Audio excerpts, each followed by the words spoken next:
I don't mean to sound like a dick, but writers tend to think they're the center of the fucking universe. I know this strike is personal for them, but this is all just numbers for the studios. Which side are you on? Which side are you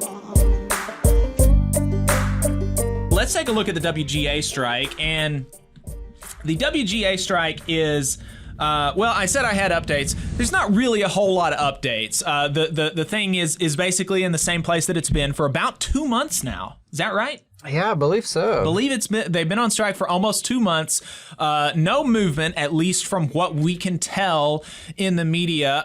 Adam Conover has been making the rounds on different shows. He also did a webinar with the Emergency Workplace Organizing Committee, which is a project of the DSA and UE, where he was talking about the strike and dropped some really interesting knowledge that I did not know. I did not realize this. But he said that under the NLRA, you have a right as an individual, even though under Taft-Hartley there's a prohibition on secondary strikes and secondary boycotts by unions and organizations that are not directly involved in the labor dispute, you still, under the NLRA, have the individual right not to cross a picket line, regardless of what your contract says. Oh. And I did not realize that. So your union could not necessarily collectively decide to boycott or to strike, but you could inform all of your members of their individual rights they have. Yeah, and you can't be disciplined for that. It's illegal to be disciplined for exercising your right as an individual to honor picket lines, which is how actually the writers have been able to shut down productions in Hollywood and New York. They've had IATSE folks, they've had actors, they've had directors turn around and refuse to work, refuse to cross the picket line, as is apparently their individual right under the National Labor Relations Act. And so that's why, at least for the writers, the picket lines have been so important in keeping up the strike and making it as effective as possible. So that was a really cool piece of information that I am glad I have now. But I wanted to bring up the strike to be able to talk about this. It's been a couple of weeks ago now that this happened, but an Apple executive did an anonymous interview with an online media outlet called All Your Screens. The name of the outlet is All Your Screens. I've never heard of it before, but it sounds kind of like a techie thing. Talks about tech news or whatever. So an anonymous Apple TV Plus executive talked about the strike and talked about streaming, and he really just the mask just fell off. It was totally really some gross stuff that he was saying about the writers. That really is exactly the kind of stuff that we're saying on the show every week, but it's not something that you expect people to admit. And so Kim Kelly screen capped some of the stuff on Twitter, and here's one of the crazier quotes. The question from All Your Screens is, we're a bit more than a month into the WGA strike. What is your sense on how it's going from the studio side? And the anonymous Apple executive said, to be clear, I'm not part of the direct conversations, or I don't have any direct responsibility on negotiating strategy, but I do have pretty good perspective on where we are as a company. Like most of the people aren't C-suite management, I am sympathetic to a lot of the arguments put forth by the writers. I think the current mini-room situation has had a real impact on the future of our industry, and we definitely need to figure out a way to train young writers. That being said, this is all about money. Any streaming platform is looking for cost savings anywhere they can be found. Is it coming out of the writers' pockets? For sure. But it's not personal, this guy assures us. It's not personal. Since it's not personal, they just take my money then, if it's not personal. That makes it all better. It's not personal. This isn't a matter of not wanting to pay riders what they're worth, but when we are trying to watch budgets, you cut anywhere you can. And the truth is that includes riders and other support staff. Which gets back to my point about the strike. The only way riders will get more money or time or anything else is by getting what they want into a contract. So really crazy stuff. Here's another one. The question from the media site says, how effective are the WGA memes that contrast the pay of top executives with the rate spent on riders?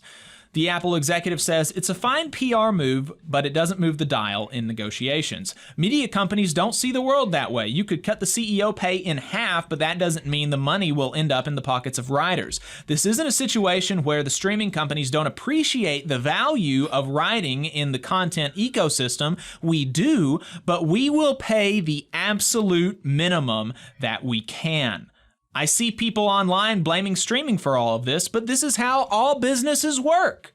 When a company moves its factory to Mexico or its customer service functions to Costa Rica, it's not personal.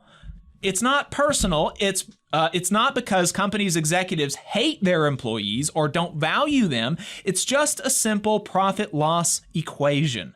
And that's the case here. Streaming platforms are going to pay the least amount they can for everything. Riders included. I don't mean to sound like a dick, but riders tend to be smart and love what they do, but they can also think they're the center of the fucking universe. I know this strike is personal for them. I get it. I'd feel the same way, but this is all just numbers for the studios.